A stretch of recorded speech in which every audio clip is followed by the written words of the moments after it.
Okay, it's your hotspot. Whatever, we'll see how it goes. Right, Okay, supposed to be the fastest thing that they have.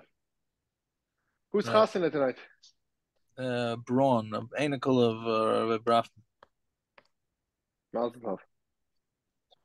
Lakewood or closer? Lakewood, Lakewood. Oh, I'm sorry. At least you get a chalent. Yeah, we'll see. Okay, so which Mishnah we get up to?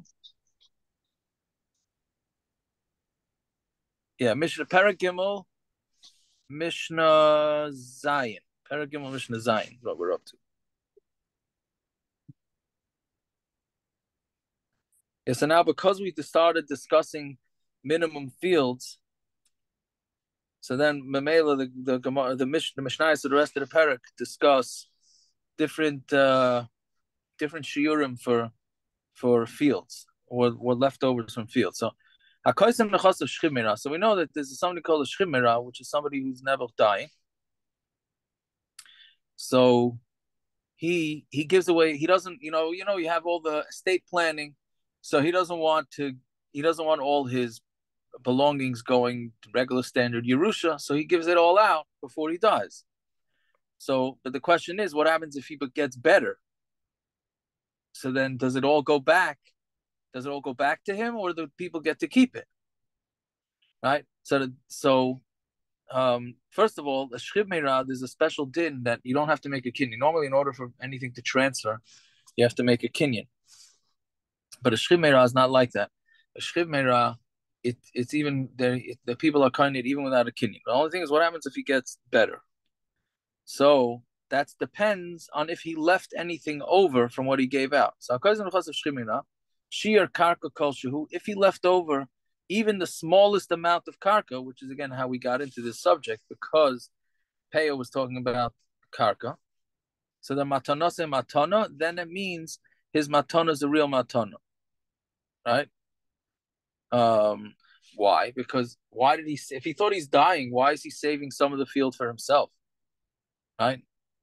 If he thought he wasn't going to make it out alive, and he gave everything away, so give everything away. So this that he left over some things tells us that he is that he had some hope, and he only gave it away on the condition that he dies. If he didn't leave over any karka, then ain matanos and matana, then his matana is not a matana, meaning his only if he left over no fields, that means he planned on giving away the matana based on his death. And now that he didn't die, he gets it all back. Right? Um, so it's almost like a little bit around roundabout. So if he left over a little bit of karka, so then that means that it was a true matana, and the matana is matana even if he survives. But he didn't leave over any karka, then that means it shows the whole matana was only based on him dying. And if he didn't die, then it goes right back. In the next case, let's say, so again, somebody who's dying, and he wrote everything over to his kids because of leishte karka kolshu, and all he left for his wife was a little bit of karka. Meaning, normally a wife has rights to all of the. A wife has all the rights for the ksuba, 200 zuz worth of something, and he only left her over a mashahu, and she agreed to it. So then, if the ksuba, so she loses her ksuba, that means she was Michael. Right? Otherwise, wouldn't she make a complaint and say, "Hey, you only give me karka kosher, you got to give me more than that." If she was makabelit on herself, right? Even if the husband didn't write anything to her, if the ksuba, so she also loses her ksuba, right? Meaning, if she had shutfis, right, with the kids, right, and he didn't say that they should give her anything in the ksuba, for anything for the ksuba, so then that means that she doesn't get anything, because I mean she's Michael, right? So the Mishnah is saying two separate halachas here.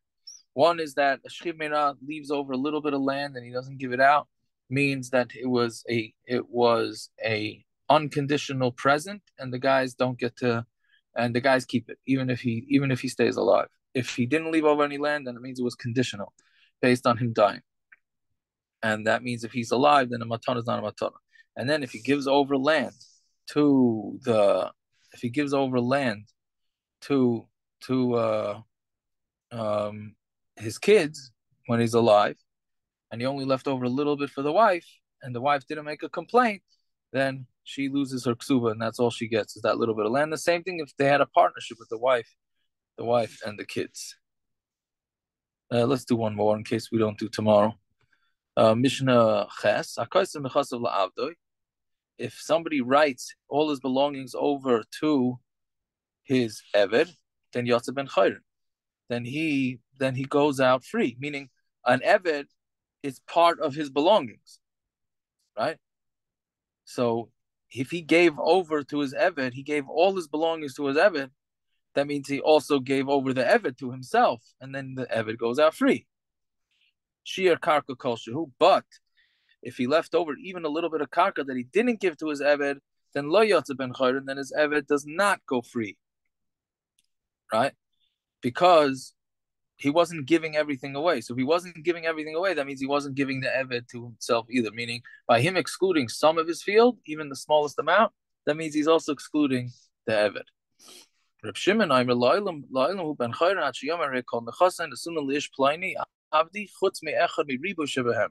Shimon is a little bit more strict. He says he has to say that I'm giving everything over to my eved, except from 1/10,000th, right? And he doesn't say what it is. And what Reb Shimon says he's referring to is it's referring to the eved, right? So basically, if a guy writes all his belongings onto his eved, if he leaves over even a little bit and he doesn't give everything to the eved, then the assumption is that he's not giving the eved over to himself, and the eved does not go free. And the Tanakama says as long as he leaves something, kol shehu. Reb Shimon says he has to leave 1/10,000th of a field. Okay, that's the Mishnyos. Okay, Shary Teshuva, Perek Aleph, Perek Aleph. What are we up to? Yud Tesvav.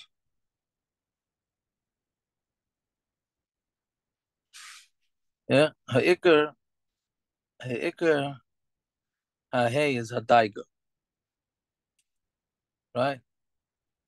So the fifth Ikr of trying to do tshuva is Daiga. We won't do this whole thing. We'll do part of it. Ki Yidag. That's Tet Zion on me. That's Tezayin? Where do we leave On me, that's Tet Zion. Ha'ikar HaChamishi, it's Tet Zion. Oh, it's Tezayin. I mean, it doesn't make a difference. I'm just... No. I mean, I don't... Did we do it? We definitely did Tesvav. I wasn't paying it. I wasn't on last night for this, but I'm saying Tesvav is Ha'ikar Ha'avi by me. Yeah, no, we're up to Tezayin. Yeah, we're up to Tezayin. Yeah, thank you. Thank you. Ha'ikar Ha'hei is Adaiga, is fear. Ki Yidag v'yifachim v'oinish aveinasel. A person has to be scared of from his avainas. Right? Meaning you have to be scared that there's going to be chataim, which is not pleasant. None of this stuff is pleasant that the Shary Teshuva is saying, right? That the tshuva is taila, right, for the kapara, and yisurin wipe them away. Ki aini agid edag echatasi. Right, v'inin ha-yagoin al sha'avar, and the yagoin. What do we call yagoin again? Grief. How do you call it? Grief. What do you say? Sorrow. Whatever. Something along those lines is al sha'avar, on the past. V'inin ha-daiga ala asid. Meaning, what's the difference between yagoin and daiga? Yagoin, in the Orchos Tzadikim also says that yagoin is in the past, that you feel bad, you have sorrow about something that you did. Daiga is that you're scared of what's going to happen in the future. Right? Va'id shenis yidak. And then he's going to have two fears. Ulai hu mekatzer b'chayvus hatshuva, b'tzar u'meniros b'tzar v'chi. Maybe he's going to take a shortcut in the chiyuv of doing tshuva.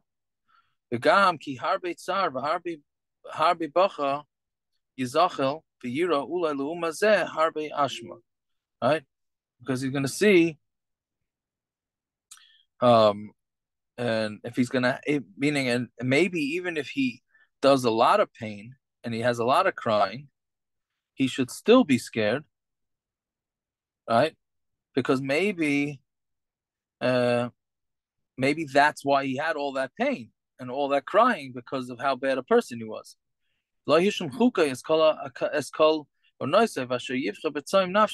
And he didn't finish what he's supposed to do yet. And somebody who thinks about the avodah that's supposed to be on his creations, if he ain't kates the ras hamara has piv, then did he touch that? It's meaning if he's going to be, it's going to be small in his eyes, and he's not going to do that tshuva properly. Right? I lost the place.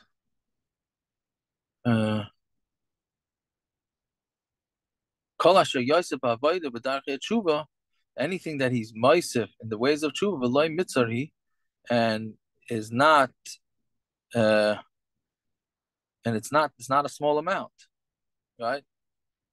And it's going to be small in his eyes.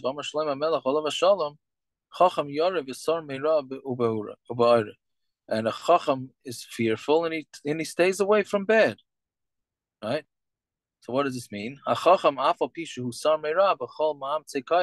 though a chacham stays away from doing bad things with all of his strength, he still should be scared. Maybe he didn't finish his job, and wasn't careful what he's supposed to do. And the same thing.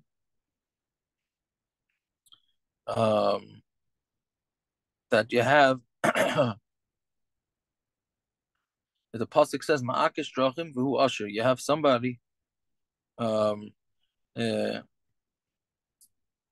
you have a guy who's wealthy, who's really a crook, right? Afa pishu asher. He was a crook even though he's wealthy. Al tefarish chacham yarei v'sar meira ela chacham sar meira v'yarei. Right. So what I say? Don't say, meaning don't say that a smart man is afraid and turns away and goes away from bad. Say a wise man turns away from bad and is still scared. Right? Meaning basically what he's saying, I think, is that there's no yishuv hadas. Bottom line is there's no yishuv hadas in the world. If you're a smart man, you turn away, and then it doesn't make it any better. You're still scared, right? A fool passes over, and he has betachan. The midas of a fool is the opposite of midas of chacham.